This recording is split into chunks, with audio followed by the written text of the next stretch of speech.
how do you live your life from your passion?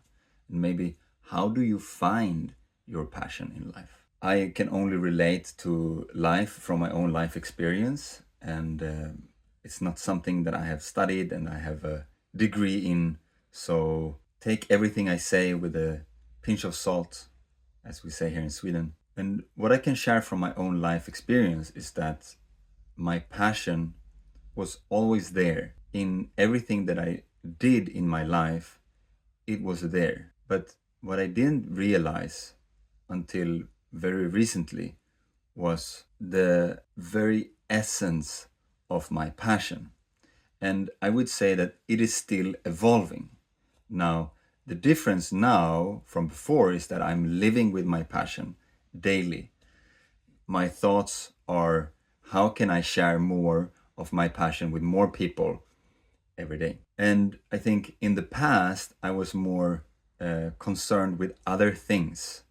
I was more concerned with how people would receive me, how people would see me, and that would be in the way for me to fully live a passionate life, to live my life from my passion. So what I want to do here is I want to talk a little bit about how do you find it and what is it?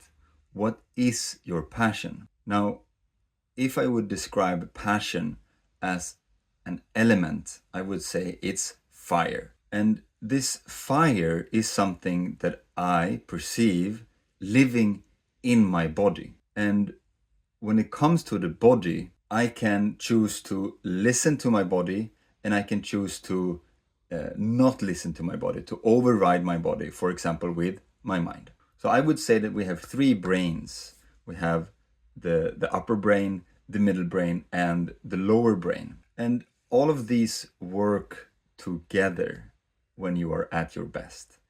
And when you live your life passionately, you want to have them all connected. Okay?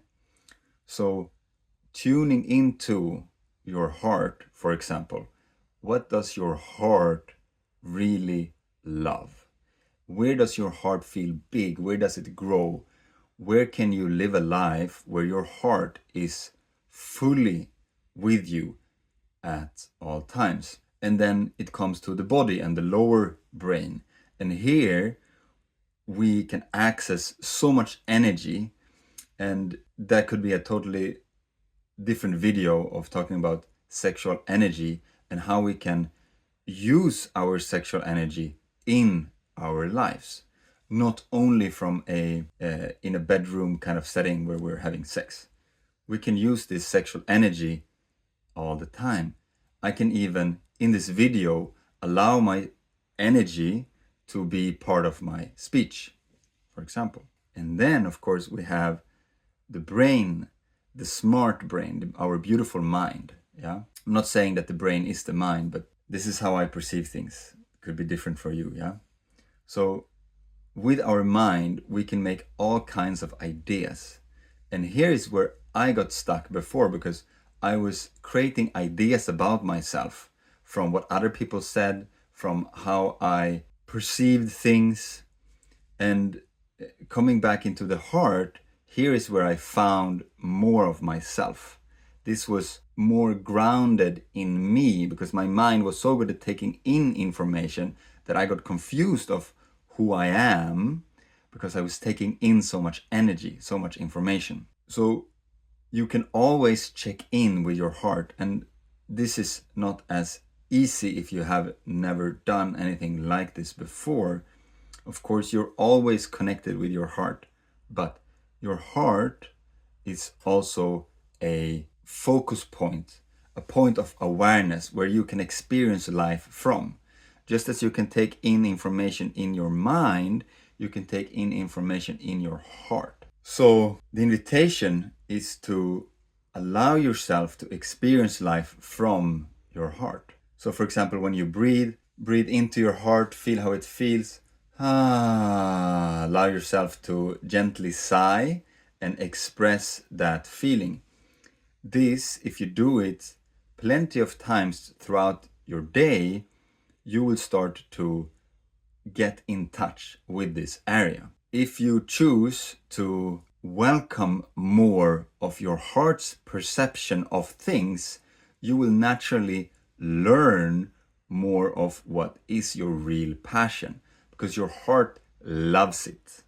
Okay? So, for example, when we lie, it's not so tough on the mind. I mean, it can be depending on what kind of programs you're running.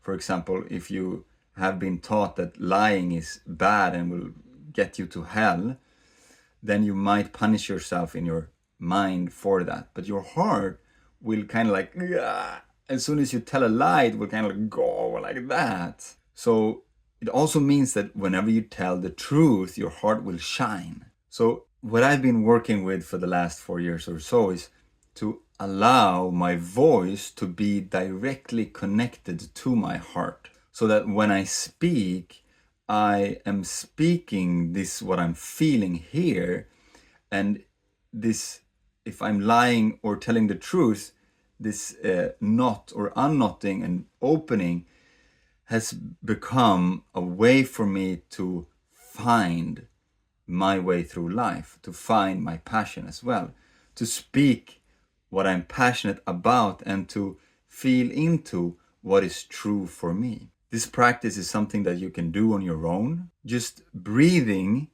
and sighing.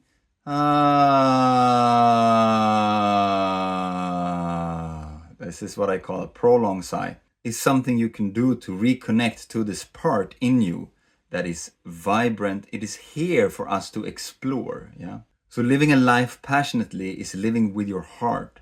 It is giving yourself the awareness here so that you can really feel what is going on here. And I was so detached from my heart. Something happened when I was a kid that made me stop feeling here, because I could not function in the setting that I was living in as a kid, living from here, because I had to think about what I was going to say. I had to think about what was right here, what would make other people hurt or feel that they're hurt and blame me because I was just sharing myself fully. Like, you know how kids does, they just say whatever's on their mind. And I've had some situation, more than one, where people would get hurt because I was just freely speaking. So I learned to press my energy down, and I would press my energy down throughout my whole life until I really opened my voice and I really allowed what I was feeling to be expressed in my words, and also how I say things. So the way I speak now is to invite my energy into the room, and that makes me grow. It makes me connect to my heart deeper and deeper every day.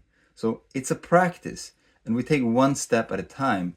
And one thing you can do right now is to take one of these deep breaths and prolonged sighs and really express with that sigh how you're feeling in this moment. And then you can take it even further. You can go and invite that into your speech. And the one thing you can do to really hook onto that flow of energy is that to allow your speech to be with your exhale. Now, if you do that, if you allow your speech to be part of your exhale, and then take some breaks in between your speaking to breathe in, you will naturally awaken your energy. So one of the most common things I see people do is that they hold the breath. They speak, but they hold the breath. And this is creating a down movement of energy as well as an outwards movement. And that is not so aligned with your truth. Because your truth is that you can express fully. The truth is that you have so much to give to the world if you allow yourself to really speak your heart. There is a saying like speak your mind. And that is, of course, also something you can do. You can hold your thoughts and not speak them. You can also hold your heart and not speak it. And if you do that enough times, you will have created a pattern of holding. And the pattern of holding is holding your energy, which means that it's difficult to be fluent with your energy. And it's going to take so much energy to hold that flow of energy. It's like trying to stop a river with your hands, or standing in the river with your body is gonna push you. Yeah, you have to stand there and like, oh, hold all of that energy. So what would happen if you allowed all your energy to flow, all your energy to move? I'm curious. So really give yourself permission to feel all that you're feeling and to express it in sounds. And you can check my other videos to get an idea of how you can do this in your life, how you can give your voice your passion, how you can give your energy flow out into life. And it all starts with the breath. Yeah. And then with the voice. Your voice can bring out your energy, your passion into life so that you can live life more fully. So the invitation here is to see how you can open more of that. Thank you for watching. Looking forward to spreading this information that it's so easy. It's so simple, I'm going to say. It's not easy. It's so simple if you give yourself the permission to sound the way you feel. You will open the connection to your heart and to your passion.